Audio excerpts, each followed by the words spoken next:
시편 61편 1절로부터 마지막 절까지 제가 봉독하겠습니다. 하나님이여 나의 부르짖음을 들으시며 내 기도에 유의하소서. 내 마음이 약해질 때에 땅 끝에서부터 주께 부르짖으오리니 나보다 높은 바위에 나를 인도하소서. 주는 나의 피난처시오 원수를 피하는 견고한 망대이심이니이다. 내가 영원히 주의 장막에 머물며 내가 주의 날개 아래로 피하리이다. 셀라. 주 하나님이여 주께서 나의 서원을 들으시고 주의 이름을 경외하는 자가 얻을 기업을 내게 주셨나이다. 주께서 왕에게 장수하게 하사 그의 나이가 여러 대에 미치게 하시리이다.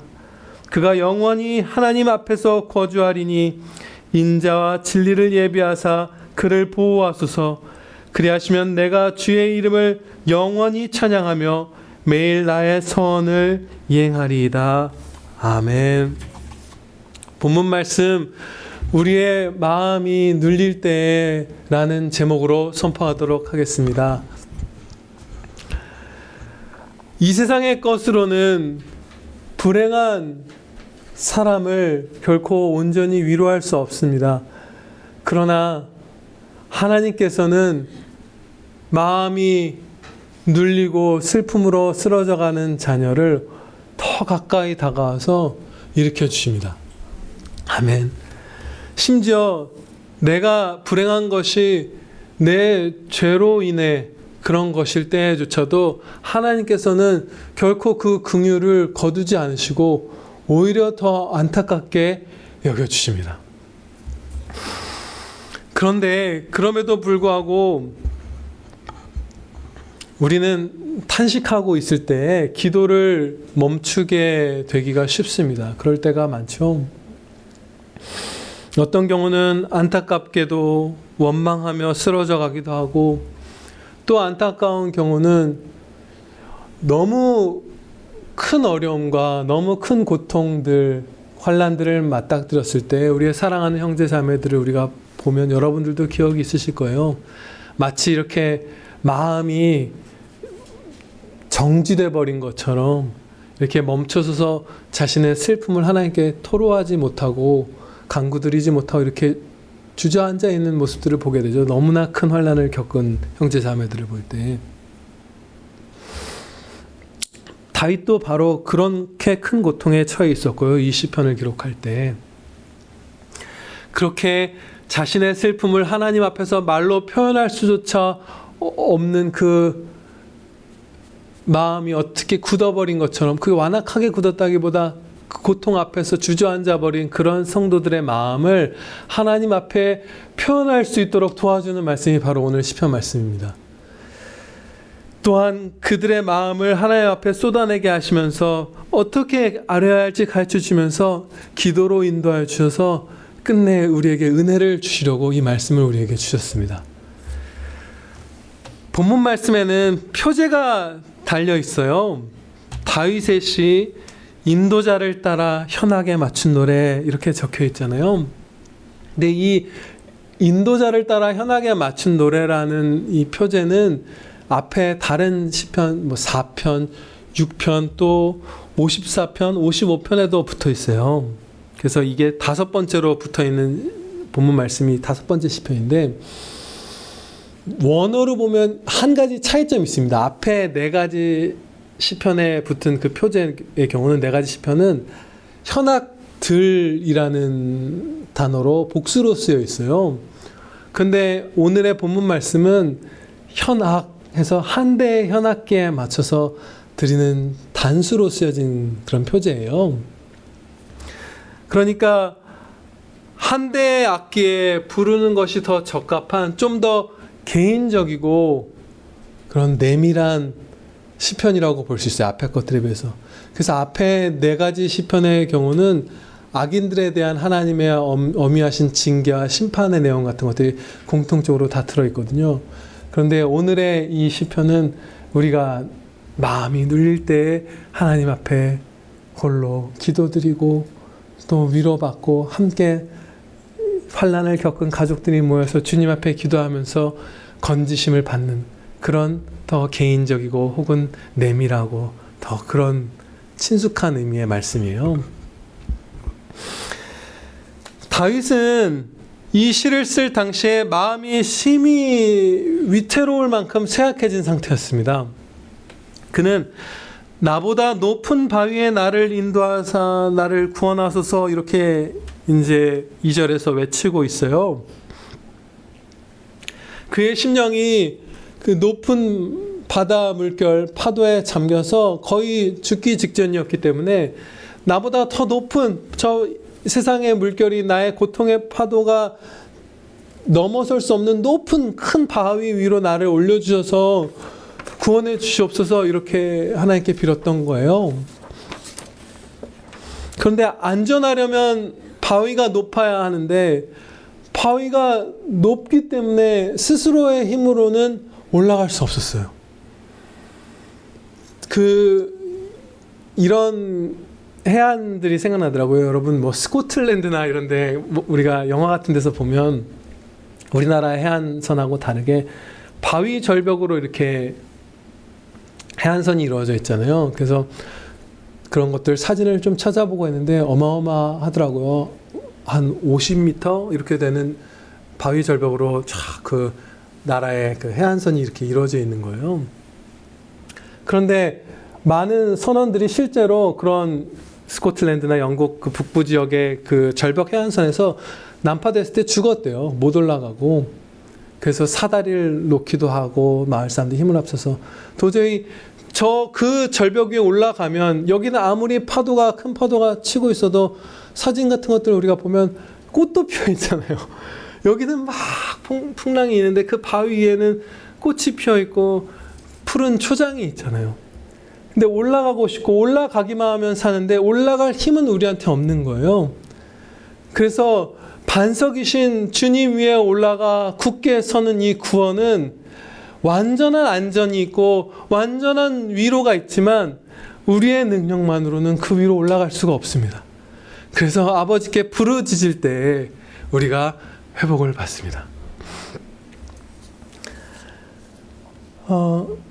우리가 그렇게 이 다윗처럼 기도를 드리면서 하나님께 부르짖어 하나님을 의지하고 있다가도 우리는 자칫해서 간혹 세상을 의지하게 될 때가 있어요. 기도를 별로 드리지 않고 세상의 뭐 재물이나 사람의 힘을 의지하기도 우리가 하지만 막 열심히 기도를 드리다가도 때로 이렇게 우리의 연약한 이 심령이 하나님이 아니라 이 땅의 어떤 것들을 의지하게 될 때가 있어요. 그 부분을 잠시 살펴볼게요. 예를 들어서 우리는 기도로 이 땅의 어떤 것들을 통한 하나님의 도우심을 구해야 할 때가 있죠. 뭐 어떤 의사 선생님을 속히 만나게 해주시기를 막 기도하기도 하고, 뭐 아이들 데리고 응급실 같은 데 갈 때는 막 빨리 신호가 바뀌기를 바라고, 아니면 그냥 뚫고 가고 막 그러잖아요, 기도하면서. 그리고 얼마만큼의 재물을 주시기를 기도드려야 할 때도 있고, 또 어떤 일들이 해결되기를 간구드려야 할 때도 있어요. 이러한 기도들은 합당합니다. 다 합당해요, 사실은. 그런데 그렇게 간절히 우리를 사랑하는 아버지께 얼마든지 기도드릴 수 있잖아요. 욕심으로 구하는 것이 아니면. 그런데 그렇게 간절히 기도드리다가 하나님의 완전하신 섭리가 그것들을, 우리가 구한 이 땅의 어떤 것들을 통한 도움을 주시지 않는 것이 유익하기 때문에 우리에게 안 주실 때가 있어요. 그러면 우리가 낙심할 때가 많죠. 그 마음이 슬픔에 사로잡힐 때가 있어요. 다윗도 충분히 그럴 만한 경험을 많이 한 사람입니다. 사울이 폭주하며 자기를 미워하기 시작했을 때 다윗은 정말로 간절히 기도드렸을 것이에요. 다윗이 사울 옆에서 그를 안정시키기 위해서 찬양을 드리기도 하였고요. 다윗의 기도가 간절할 수밖에 없었던 것은 사울이 구약 교회의 머리였고, 또 자신의 왕이었고, 또 군인인 다윗의 지휘관이었고, 가장 친한 친구 요나단의 아버지였고, 자기 아내의 아버지 장인이었잖아요. 그러니까 다윗은 이 하나님의 기름 부음 받은 자 사울 왕을 위해서 정말 많이 기도드렸을 거예요. 기도드렸지만 사울의 폭주는 멈추지 않았고요. 다윗의 사랑의 권면도 듣고 잠시 돌이키는 듯 했으나 사울은 계속 나아가서 죽을 때까지 10년 동안 다윗을 군대를 데리고 쫓아다녔잖아요. 그러나 이 땅의 문제들이 순탄해지는 것 그 자체가 우리의 구원이 아니고 어떤 것들을 받는 것이 하나님의 진정한 건짐도 아니기 때문에 다윗은 위로받을 수 있었습니다. 예. 우리는 다윗처럼 하나님께 부르짖으면서 주님의 날개 아래로 들어가는 진짜 구원을 받아야 돼요. 4절 말씀입니다. 내가 영원히 주의 장막에 머물며 내가 주의 날개 아래로 피하리이다. 다윗은 이 표현을 시편에서 제가 찾아본 바로는 5번을 사용했어요. 좀 이상하잖아요. 이 성령 충만한, 그래서 또 많은 재능을 주신 이 탁월한 시인이 같은 표현을 5번이나 사용했다는 것은 이게 너무 이 표현을, 그 느낌을 사랑했다는 거죠. 그래서 제가 도대체 왜 다윗이 이렇게 사랑했나 찾아봤어요. 동영상이랑 사진들을. 새들이, 닭이 자기 새끼들을 이렇게 날개 아래 품고 있는 거. 그러면 병아리를 품고 있는 닭을 보면 보신 분들 알겠지만 그 병아리가 발끝만 보일 정도로 그 어미닭의 품에 푹 잠겨요. 그 풍성한 몇 배나 큰 어미닭의 그 날개 밑에 한 마리도 아니고 병아리 때 막 4-5마리 한꺼번에 쓱 들어가면 발가락 한두 개만 이렇게 보이는 거예요. 원수와 환란이 다윗의 몸은 건드려도 다윗을 도망치게 만들 수밖에 없어도 압살롬의 반역 때 쓴 것 같아요. 다윗이 예루살렘 성에서 떠나 도망가야 할지라도 그의 영혼이 하나님의 날개 아래로 피할 때 환란이 그를 볼 수도 없어요. 원수들도 그의 영혼을 볼 수조차 없고 손끝도 댈 수 없는 곳.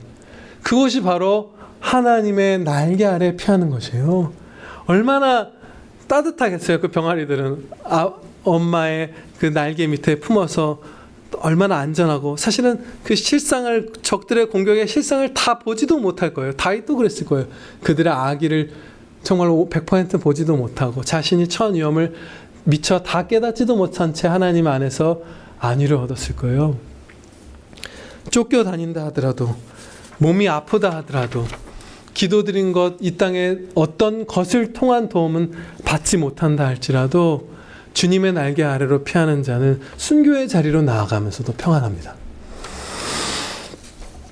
다윗은 이전에 하나님의 건지심을 받았던 경험에 힘입어서 지금 주님의 날개 아래로 피하고 있습니다. 3절과 4절은 연결되는 말씀인데 서로 그 시제가 다르다고 볼 수 있어요. 먼저 3절 말씀을 봉독하겠습니다. 주는 나의 피난처시오 원수를 피하는 견고한 망대의 시민이다. 이것은 다윗이 이전부터 하나님의 말씀에서 배워왔던, 그래서 이미 알고 있던 진리고요. 그리고 다윗이 이전부터 하나님의 보호하심과 안위를 받으면서 이미 체험했던 사실들이에요. 그것을 이제 고백하고 있는 것이죠. 과거로부터 지금까지 다윗의 평생에 알아왔던, 체험했던 진리를 먼저 고백하는 거예요. 그리고 4절 말씀에 주의 장막과 주의 날개 밑으로 피한다는 것은 미래에 대한 다짐이잖아요. 이제 그리로 달려가겠습니다. 그것이잖아요. 내가 이전에 얻은 하나님의 도우심, 그 구원의 경험을 기억할 때 우리가 변치 않는 하나님을 신뢰함으로 다시금 하나님의 날개 밑으로 피할 힘을 얻을 수 있습니다.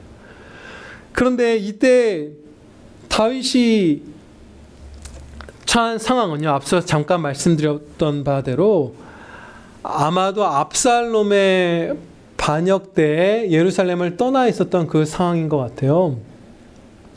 다윗이 이렇게 땅끝을 유리 방랑하면서 하나님의 장막을, 아직 성전이 지어지기 전이죠, 주님의 그 장막을 그리워했던 것은 사울에게 쫓길 때와 압살롬에게 쫓길 때가 있잖아요. 그런데 이 말씀에서는 6절 말씀을 보면 자신을 왕이라고 이제 칭하고 있잖아요. 물론 6절 말씀은 진정한 왕의 왕이신 예수님을 예언하는 말씀이기도 하지만 동시에 다윗 자신에 대한 얘기이기도 하잖아요.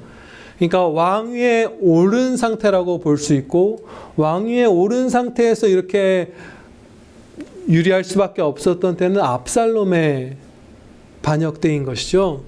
그런데 이 압살롬의 반역으로 인해서 피신하기 전에, 그 전에 이미 다윗은 사울에게 쫓기면서 하나님의 도우심을 받았던 경험이 있잖아요.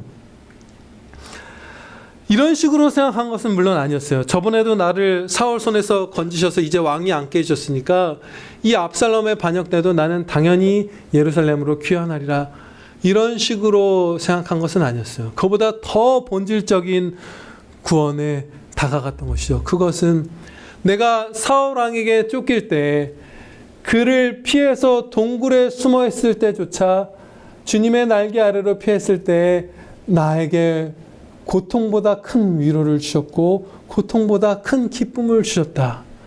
그것이 하나님의 구원이다. 내 육체가 저 원수들의 손에 죽임을 당해서 내 영혼과 육신이 분리되어 내가 이 땅을 떠나게 될지라도 주님의 날개 아래로 피할 때 나는 그 마지막의 마지막 순간까지 평안하고, 나는 눈을 뜨면 주님의 나라에서 주님을 배웁게 될 것이다. 그 체험을 하고 그 구원의 확신을 토대로 다윗은 전진해 나갔던 것이에요.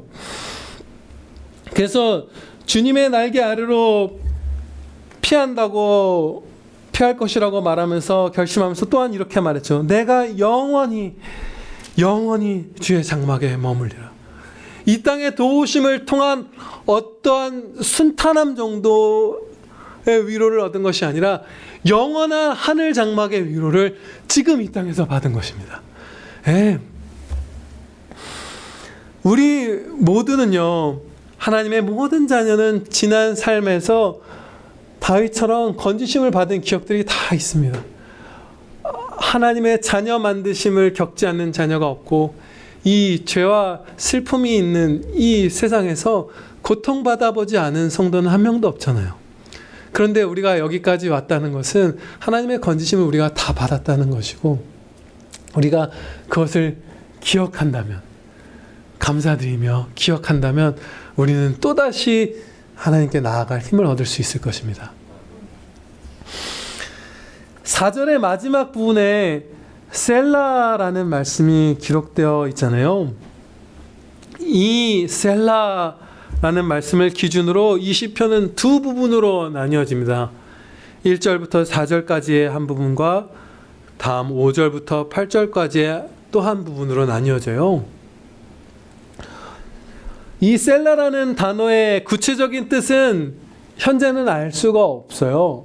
아주 정확한 이거다 하게 이렇게 번역할 수 있는 뜻은 알 수 없지만, 유대인들과 그들의 전통에서 이렇게 전해져 오는 바, 또 우리가 이 시편을 말씀을 읽고 묵상하면서 깨닫게 되는 바, 그 내용에서 발견되는 바, 이 셀라라는 말이 나올 때 잠시 멈춰서서 주목하게 하는 그런 기능을 합니다. 이 셀라는. 그리고 내용에 이렇게 큰 전환이 이루어지기도 하고요. 마치 시간이 흐른 것처럼 느껴질 때도 있어요. 이 셀라라는 말 가운데 이 기도가 하루가 넘어갔을 수도 있고 어떤 시간이 있을 수도 있었겠다, 이렇게 느껴지기도 해요. 아무튼 이 셀라에서 우리는 잠시 멈춰야 할 필요가 있는 것이죠. 그런데 이 61편 시편에 기록된 셀라에 대해서 그 경건한 스펄전 목사님이 너무나 성경적이고 아름답게 표현을 했어요.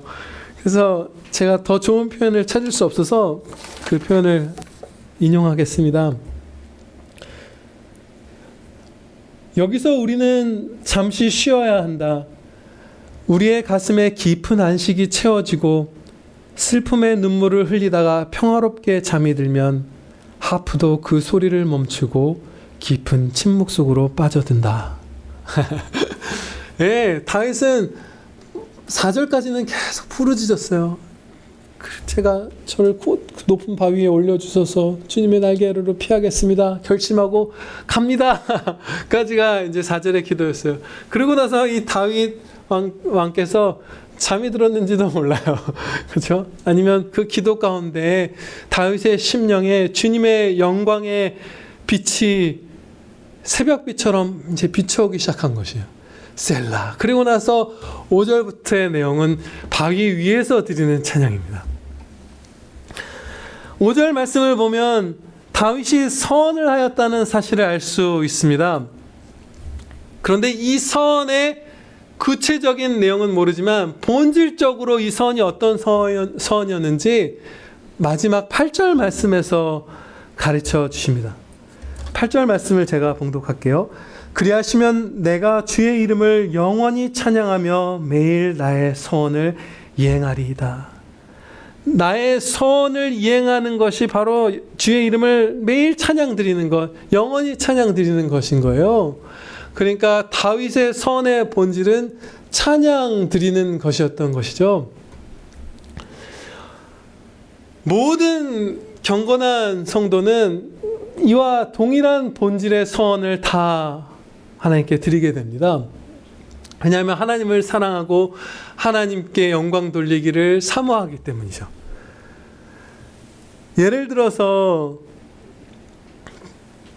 그 갈망을 가진, 하나님께 영광 돌리는 갈망을 가진 경건한 성도가 이제 목이 아파서 소리가 잘 나지 않은 때가 이제 생각이 났어요. 그러면 낫기를 간구하면서 이렇게 서원하겠죠. 아버지 하나님, 저의 이 목소리가 다시 나올 수 있게 목을 고쳐주시옵소서. 그리하면 제가 이제 예전보다 더 사랑의 말을 하겠습니다. 형제의 선행과 사랑을 격려하는 말들을 더 하겠습니다. 또 뭐가 있을까요? 복음을 증거하겠습니다. 노래로 주님을 찬양드리겠습니다. 이런 서원을 할 것이겠죠. 또 이런 식으로 기도드리게 되게 돼요. 서원과 형태는 조금 다르지만 그 안에 서원을 포함한다고도 볼 수 있는 기도의 형태예요. 그것은 이런 것입니다. 아버지, 제게 다시 목소리가 나게 해주시옵소서. 낫게 해주셨을 때 그때 제가 사랑의 말을 할 수 있게 해주시옵소서. 형제의 사랑과 선행을 격려하고 더 목소리로 노래로 찬양 드릴 수 있게 해주시옵소서. 이것은 간구이지만 그 안에는 그렇게 하고자 하는 결심과 그런 마음이 일종의 선이 들어있는 것이죠. 그래서 윌리엄 거널이라는 그 17세기의 청교도 목사님은 이렇게까지 표현했어요. 서원이 없는 기도는 공허한 기도다. 이렇게까지 할 만큼 경건한 성도라면 모든 간구에 일종의 서원이 담긴 그 간구가 다 들어가 있습니다. 그런데 만약에 이렇게 기도가 끝나면 어떨까요? 같은 주제를 한 번 더 새겨볼게요. 제 목을 고쳐주셔서 다시 목소리가 나게 해주세요. 낫게 해주세요. 그리고 그냥 끝나는 거예요, 기도가. 물론 그렇게 기도 드려야 할 때가 있어요. 급박할 때가 있고 그런 기도를 하나님께서 긍휼히 여겨주시죠. 그런데 그렇게만 계속 기도가 된다면 우리는 너무나 아직 안타까운 상태에 있는 것이죠. 진정한 그 창조의 목적에 순종하는 복된 성도의 길에 많이 못 접어든 것이죠.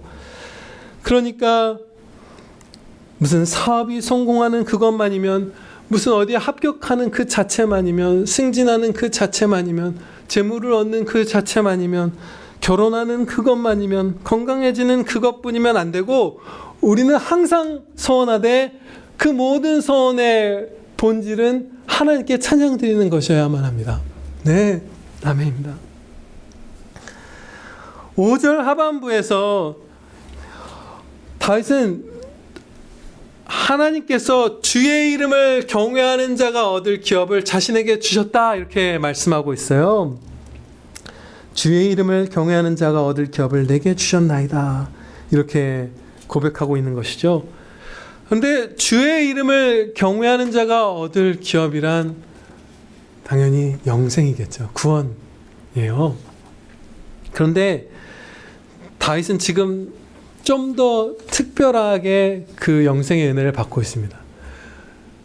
모든 성도가, 예수님을 믿는 모든 성도가 다 구원을 받지만 그 성도들 가운데에서 하나님을 경외하고 순종하고 또 의지하는 이 자녀들에게는 더욱 더 현재적으로 그 영원한 복락의 위로와 기쁨을 누리게 해주시잖아요. 그것을 지금 누리고 있는 것이에요. 다윗이 지금 5절 말씀에서 겨우 이제 바위 위로 탁 건져서 셀라, 그의 영혼이 잠들었다가 그 영혼의 새벽에 그 주님의 광채가 새벽빛처럼 비친 다음에 바위에 올라와서 단지 지식적으로 영원한 구원을 받을 것이다, 이것을 건조하게 서술하고 있는 것이 아니에요. 이 하나님께만 의지하는 성도, 하나님께 영광 돌리고자 하는 소원으로서만 간구드리며 서원하는 이런 모든 성도들에게는 현재적으로 하늘의 완전한 복락의 맛보기를 허락하시는 것이에요. 그래서 그 기쁨 가운데 주님의 영광을 밝히 배웠고 찬양 드리는 그 천국의 영생 복락을 지금 이 땅에서 많이 맛보면서 그것을 내게 주셨다, 다시 찬양 드리고 있는 것입니다. 우리도 다 이것을 풍성하게 누리기를 소원합니다. 예.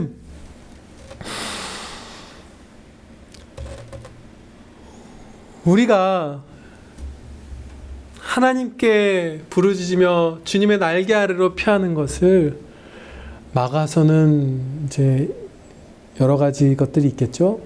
그 가운데 아주 크게 때로 우리를 막아서는 것 한 가지를 살펴보고 오늘 설교를 마치도록 하겠습니다. 그것은 우리가 범죄하였기 때문에, 내가 범죄하였기 때문에 하나님께서 나를 긍휼히 여겨주시지 않을 것이라는 두려움이에요. 그것 때문에 우리가 멈춰설 때가 많아요. 내가 이렇게 살았는데, 내가 이러한 죄를 범했는데, 내가 지금 하나님께서 완전히 나랑 떨어진 것처럼, 내가 땅 끝에 있는 것처럼 주님과 멀어진 것만 같은 상태인데, 심지어 그것이 욥과 같이 특별한 범죄에서 그런 상황에 처해진 게 아니라 내가 어떤 죄를 범했기 때문인데, 다윗이 압살롬의 반역의 그 환난을 겪은 것도 그가 밧세바와 간음하고 우리아를 죽였기 때문에 당한 징계의 한 부분이었잖아요. 그런데 이럴 때 우리가 낙심하게 된 거예요. 나는 지금은 하나님께 가도 하나님께서 내게 다시 긍휼을 베푸시지 않을 것이다. 그리고 우리의 연약함이 착각하는 그 부분을 사탄 마귀들도 집요하게 공격을 합니다. 하나님께서 너를 이제는 그 상황에서는 받아주시지 않지, 너는 염치도 없느냐, 그런 말들을 우리에게 말하죠. 그런데 예수님의 사랑과 긍휼은 우리가 생각하는 것보다 훨씬 더 큽니다. 이 땅에서 다 알 수 없을 만큼 커요. 그래서 예수 그리스도의 사랑의 그 길이와 넓이와 높이와 깊이를 알아 하나님의 모든 충만하심으로 충만케 하소서, 그 간구를 드리잖아요. 배우고 끝이 없어 그것을 기도드려야 하고, 그것을 다 알게 되면 하나님의 모든 충만하심으로 우리가 충만케 된다고 하시는 거예요. 아무 성도도 다 헤아릴 수 없을 만큼 예수님의 사랑이 우리를 향해서 크세요. 예를 들면 이런 것이죠. 예수님의 제자들이 주님이 십자가에 달리셨을 때 다 버려두고 흩어졌잖아요. 그런데 예수님이 십자가에 달려 죽으시고 그들을 구원하시고 부활하신 다음에 여성도 분들을 먼저 만났죠. 근데 그 여성도 분들을 통해서 제자들에게 처음으로 전달해 주신, 제자들에게 처음으로 하신 말씀이 이것입니다. 내 형제들에게 갈릴리로 가라 하라. 거기서 나를 보리라. 제자들이 그 여성도에게 예수님이 나타나셔서 말을 딱 처음에 들은 말이 내 형제들아, 이것이에요. 이 배신자들아, 이거 아니고요. 이 배은망덕한 놈들아, 이 믿음도 없는 놈들아, 그거 아니고요. 내 형제들아, 참 하나님께서 자신들을 구하려고 십자가에 달리실 때 그 예수님을 버려두었던 제자들에게 내 형제들아, 이것이 처음 들려주신 말씀이고요. 그 형제들 가운데서 특히 베드로는 예수님과 눈을 마주 볼 수 있는 거리에서 예수님을 3번이나 부인했잖아요. 그 베드로에게 나타나셔서 어떻게 하셨냐 하면 따뜻한 식사를 예수님이 친히 차려주셨어요. 와서 먹으라. 물고기를 구워주시고 떡을 베드로한테 다 먹여주신 다음에 식사를 하신 다음에 네가 나를 사랑하느냐? 네가 나를 사랑하느냐 물으시면서 베드로에게 들으신 건 막 죽을 죄를 졌습니다. 이것도 아니고 이 배은망덕한 놈아 그것도 아니고 베드로에게 사랑의 고백을 듣기를 기뻐하셨고 사랑으로 그를 어떻게 보면 먼저 안아주시기를 기뻐하셨어요. 위로해 주시기를 기뻐하셨어요. 이것이 우리를 구원하신 주 예수 그리스도의 사랑입니다. 그리고 예수님의 사랑은 많은 이상한 악한 사단의 종들이 교회 안에 들어와 속이죠. 그래, 성자 하나님은 너희를 그렇게 사랑하시는데 성부 하나님은 어미하시기만 하시고 너희를 그렇게 사랑하지 않아. 근데 성경 말씀에서 결코 성경 전체에서 그렇게 결코 말씀하지 않죠. 어떤 신실한 목사님은 이렇게 표현했어요. 예수 그리스도의 사랑은 성부 하나님의 우리를 향한 사랑에 단 하나도 더한 것이 없는 그냥 같은 사랑이다. 맞아요. 완전한 동일하신 사랑으로 성부, 성자, 성령 삼위일체 하나님께서 우리를 사랑하십니다. 환난 날에 나를 부르라. 내가 너를 건지리니 네가 나를 영화롭게 하리로다. 이 말씀의 성취가 어떻게 보면 오늘 61편 말씀이잖아요. 그런데 그 약속의 말씀, 환난 날에 우리가 부르짖으면 구하여 주실 것이고 영광을 돌리게 해주실 것이다라는 말씀에는 조건이 없어요. 네가 죄 때문에 환난을 당할 때 빼고 그냥 의롭게 당하는 내 이름을 위해서 당하는 환난이라면 부르라. 그렇게 말씀하지 아니하셨고 조건 없이 어떠한 죄악 가운데서도 살인 강도가 주님의 나라에 임하실 때 저를 기억하소서 했을 때 내가 오늘 너와 함께 있으리라 하신 그 현재적으로 그 강도에게 평안을 주신 평안을 우리 부르짖는 모든 자녀에게 주실 것입니다. 기도드리시겠습니다. 하나님 아버지, 우리가 이 시편 61편 말씀을 의지해서 어떠한 고통으로 어떠한 환난과 두려움으로 우리의 심령이 짓눌릴 때라도 아버지 하나님께 부르짖어 간구드리며 구원받을 수 있게 하여 주시옵소서. 아버지 하나님, 저희의 심령이 할 말을 잃고 주저앉아 있을 때 오늘 우리에게 주신 이 말씀 기억나게 해주시고 이 말씀 가운데로 저희 모든 평안교회 성도와 또 세계에 흩어져 있는 저희의 사랑하는 가족들과